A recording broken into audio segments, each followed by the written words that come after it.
So I believe each and every one of you is completely capable of getting yourselves out of chronic pain, getting yourselves stronger than you ever imagined possible. I believe that most of you that are suffering chronic pain or know somebody that is suffering chronic pain is doing so unnecessarily, and I think that the way that we react to pain, the way we think of pain, is wrong.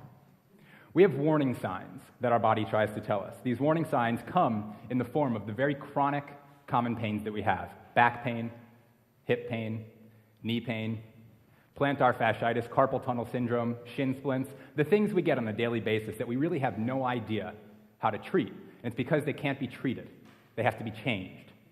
These chronic pains, these ailments, these repetitive stress injuries that we have are more a product of poor movement patterns over time than any other factor. I want to tell you a little bit about warning signs and what they are. Usually, the first warning sign a person is going to get is going to be back pain. Your body's going to tell you something's going on. You're going to go to your doctor, and they're going to say you have a herniation, you have a bulging disc, you have this degeneration, that degeneration, and they're going to treat the pain. They're going to teach you how to get rid of the pain instead of listening to exactly what your body's trying to tell you, which is that you're moving wrong. And the wear and tear from moving wrong eventually leads to a continued, expected, typical breakdown pattern that most of us go through. In fact, 80% of people in this country alone will experience chronic, not acute, chronic back pain at some point in their lifetime, and that's absurd. Something's going wrong. There is a fundamental flaw in human movement. You see, modern conveniences, technology, seats, cars, all of these different things have allowed us to adapt complacently to our lifestyle, to our daily life, to what we do in a single day. We sit all the time. And these things, these warning signs, these herniations, these bulging discs that we get are nothing more than a roadmap to tell us exactly what is going wrong. And it's actually, if used properly, when your doctor tells you where this herniation is, when your therapist tells you where this bulging disc is, where this movement pattern breakdown is occurring, all it does is gives you the ability to fix yourself. You can change your movement pattern. You can, instead of complacently adapting to your daily life, actively adapt the way you want to, the direction you want to. You can take control of your pain, and you can become stronger than any of you ever imagined possible. I have a lot of herniations myself. In fact, I have a relatively ironic story of being in chiropractic school and being told that I had to get spine surgery. You can't do that. You cannot get surgery when you're in chiropractic school. Don't do that. You get flogged, you get back to the school, and they just start beating you. They don't actually do that. Actually, my chiropractic education is what allows me to understand what I understand about movement. It allows me to help people make the changes they need to make, helping them understand what I understand about movement, and ultimately teaching these people, just like you're capable of, getting themselves out of chronic pain and becoming stronger than they ever thought possible. So what I did for myself when I was in this pain, when I was told I had to have surgery, is I used my education. I used this understanding of anatomy, this idea that I had of, well, if I'm breaking down, I'm sitting all day in chiropractic school. I'm then going home and studying and sitting while I study. And even though I'm a large, strong, athletic guy, my body is weak. My stable structure is not as stable as it's supposed to be. And when I move, when I use resistance exercises, when I play a sport, my body is going to its built-in movement pattern that has adapted to the wrong movement pattern, the pattern that I would imagine just about every one of you is in. I've taught a lot of people how to move, a lot of different kinds of people, and almost every one of them shares this one common denominator, this one thing that will determine whether your life is that of chronic pain or whether your life is relatively pain-free with the exception of bumps, bruises, and acute injuries. And that one common denominator, that thing, is the ability to hinge at your hip joints, keeping the front of your body long instead of bending at your spine, keeping the front of your body short, just like you're sitting. I'm going to watch as everybody kind of change their sitting position a little bit here. This is usually what happens, is this is around me. Oh, I'm doing fine. No, not me. I don't move like that. But you do. In fact, I've seen a lot of different kinds of people, and I want to tell you a story of two different extremes that both shared the exact same movement pattern, this common denominator, this inability to hinge properly from the hips, instead bending improperly, abrasively, angrily at the spine. See, when you bend at your spine, it starts this typical pattern of breakdown. It's the reason you go to a doctor and they try to treat your back pain, they try to treat your knee pain, your ankle pain, your hip pain, your carpal tunnel syndrome, whatever it is, your headaches, but they can't. They can mask it, they can mask the pain, but the pain is not the problem. The problem is movement, and what the pain is telling you is where you've gone wrong. So these two stories that I want to tell you about are two good friends of mine. They started off as clients and ultimately became quite a bit more. One of them is a brilliant, brilliant physicist, somebody that has had a hand in most of the advances we've had in modern technology in the past 30 or 40 years. This is a brain that is capable of breaking down phenomena that none of us can understand, making something out of it, and then putting it in a way that we can understand. Yet he couldn't understand his body's own fundamental movement pattern and the breakdown in that movement pattern that was leading to his everyday chronic pain. And at 60-plus years old, he was in chronic pain for a very long time. And he had the ability to seek answers from the top people in the world, but he was still in chronic pain because he was seeking help instead of helping himself. He was not actively adapting instead of complacently adapting to the rigors of everyday life, sitting. When you're a physicist, when you're an engineer, you sit all the time. The other person I want to tell you about is a very good friend of mine, one of the top triathletes there has ever been. In fact, this man has won the world's toughest triathlon twice. That's a pretty serious feat. This guy runs and bikes and swims and can't sit down for the life of him. He hates to sit down. He will not stay still. He also happens to train a number of the top athletes in the world. This is a super athlete. He is not like any of us. He is what all of us that are athletes strive to be. Yet he shared the exact same movement breakdown, the exact same common denominator, this inability to hinge at the hips, and this ugly thing that happens when you bend forward and put all of that force that should be absorbed at the hips, the butt muscles, the hamstrings, the muscles that are designed to absorb the forces of gravity throughout the day, every day of your life.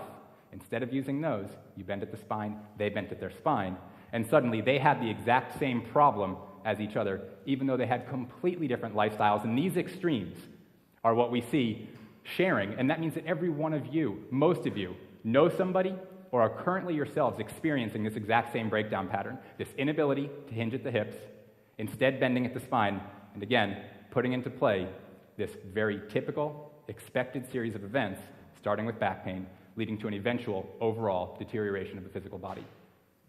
So what can you do about this?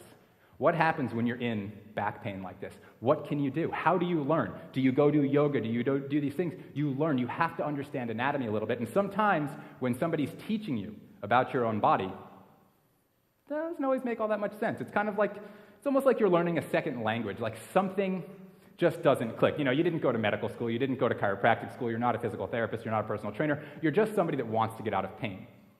But there's something that you can do to get started. I can't teach you everything I want to today, but I can teach you one thing about this common denominator. And because it can be a little bit difficult sometimes to understand this anatomy lingo, this learning about your body, I would like to bring out today's chief anatomy translator, Brian. He's going to help you guys see what it looks like, but ultimately feel what it feels like to move the way your body is designed to. So while he's coming out, I would like all of you to stand up. We're going to get a little active. So go ahead and stand up. So this is Brian, your anatomy translator today. So what we're going to show you first, before anything else, is all I want you to do is just kind of open yourself up a little bit. I want you to take 2 big deep breaths. We're going to do this slowly. I want each of you to feel this. I want you to start rolling your shoulders, but what I don't want you to do is roll your shoulders forward. You see, when you roll your shoulders forward, you're going further into that little snail pattern. Your head is going to go forward like this, and all of a sudden, you're right where I don't want you to be. So I want you to roll backwards. And as you're rolling your shoulders backwards, I want you to picture this length from the center of your sternum out to the sides of your shoulders expanding with every breath you take and with every shoulder movement you make. From here, on the next deep breath, I want you to put your thumbs right at the base of your rib cage. It's going to be a little harder for some of you to find it, but eventually you'll dig deep enough and get there, I promise. So dig in there a little bit, find somewhere around the bottom ribs, and then I want you to put your pinky or ring finger right at the front hip bone.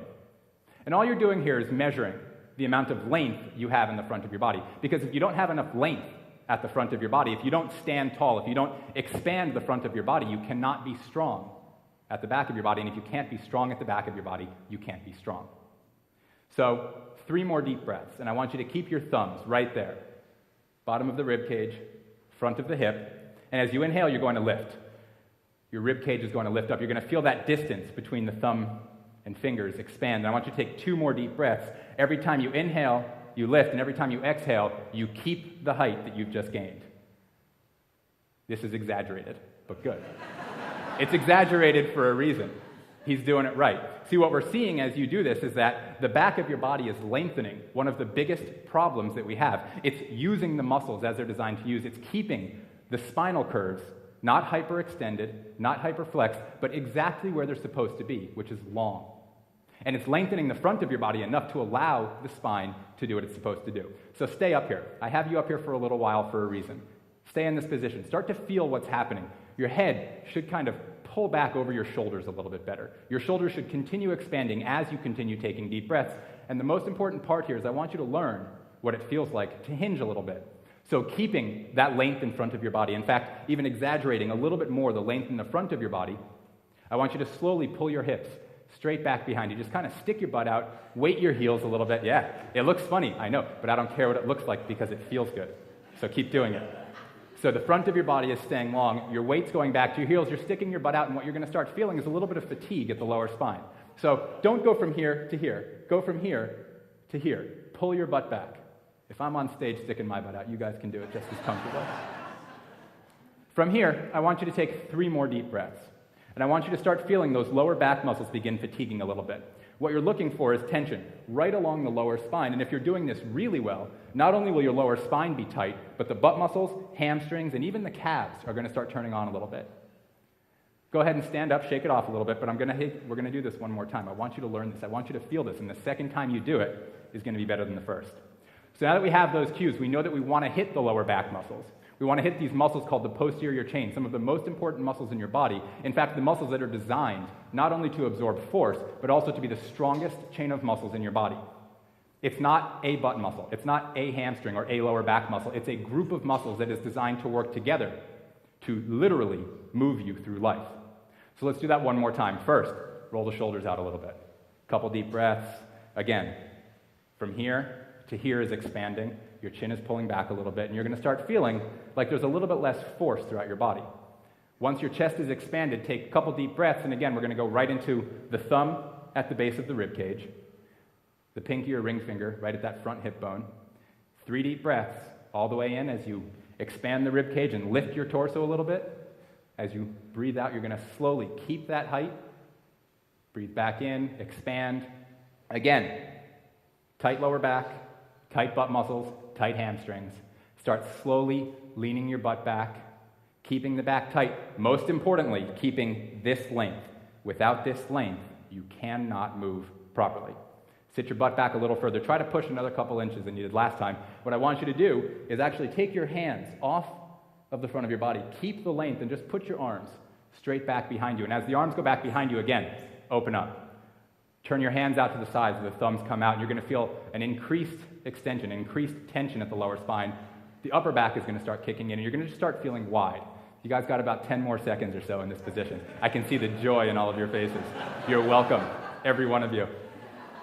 So this is what it feels like to weight your body properly, and I know it feels awkward at first, but I've worked with people that cannot get better.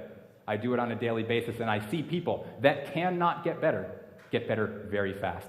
Stay better, and continue improving. And I believe with all confidence that every single one of you is able to get yourself better, get yourself feeling better, out of chronic pain, stronger than you can ever imagine possible. You guys can do it. There's no question about it.